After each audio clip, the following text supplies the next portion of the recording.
आज लाल किले पर इन लोगों ने, मुट्ठी भर लोगों ने तिरंगे को शर्मसार कर दिया पूरी दुनिया के सामने। आप देख सकते हैं, ये ट्रैक्टर नहीं थे, इन्हें टैंक बना दिया गया था। ट्रैक्टरों को हथियार की तरह इस्तेमाल किया गया। इसके बाद जब आपके बच्चे, छोटे बच्चे भी कभी ट्रैक्टर को देखेंगे दूर से भी सड़क पर, तो उनके मन में एक डर का भाव आएगा कि ये ट्रैक्टर कहीं उनके ऊपर ना चढ़ जाए।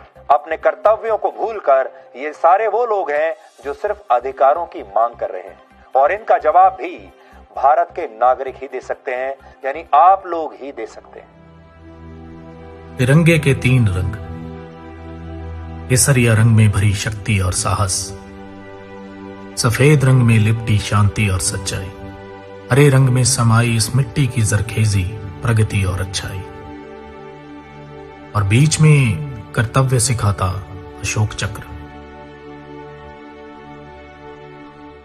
यह महज एक ध्वज नहीं, जीने का तरीका है।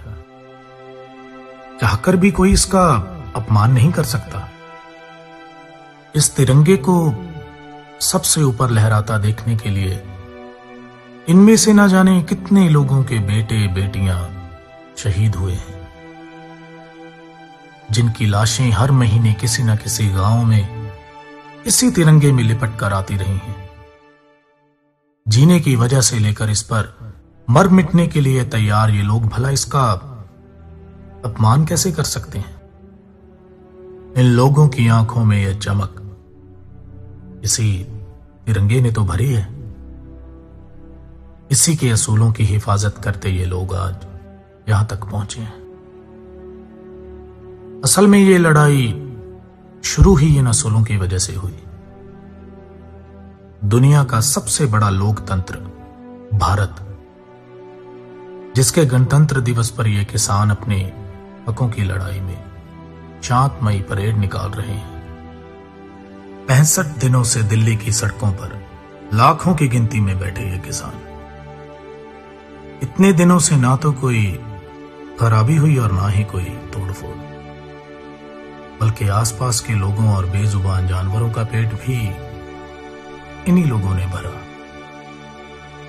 इस बात को नामंजूर नहीं किया जा सकता कि कुछ गरम ख्याली लोगों ने इस लहर की प्रतिष्ठा और आबरू को नजरअंदाज करके इस आंदोलन के विपरीत लोगों को समर्थन जरूर दिया है।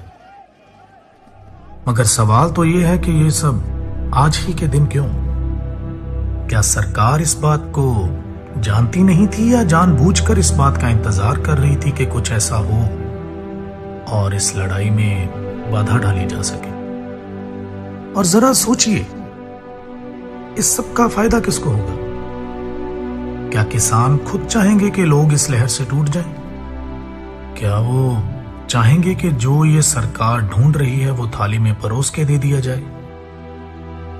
इन सब चीजों का नुकसान इस आंदोलन को ही है, तो कोई भी भला अपना नुकसान खुद ही क्यों करेगा?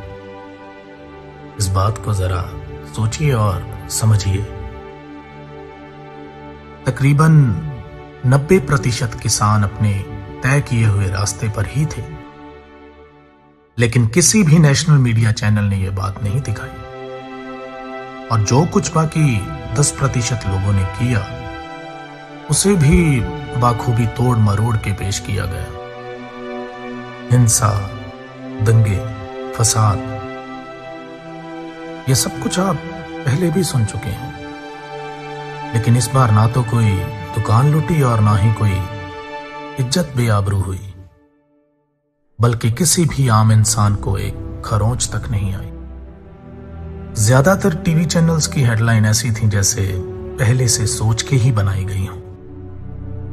किसी ने नहीं दिखाया कि कितने शांतिपूर्ण तरीके से दिल्ली की सड़कों पे लाखों की गिनती में ये किसान बिना किसी को नुकसान पहुंचाए तिरंगे के साथ किसानी झंडे पकड़कर अपनी हकों की आवाज और बुलंद कर रहे थे। सिर्फ एक तरफा कहानी देखकर अगर कोई अंदाजा ना लगाया जाए तो बेहतर है, लेकिन इस सब के बावजूद बदला तो कुछ नहीं। ना ही इस आंदोलन का लक्ष्य, ना इन कृषि कानूनों को रद्द करने की मांग, ना ही इन सब के अंदर की आग। पर इस बात को जरा धर्म और राजनीति से ऊपर उठकर सोचिएगा, कहीं आप तो नहीं बदल गए?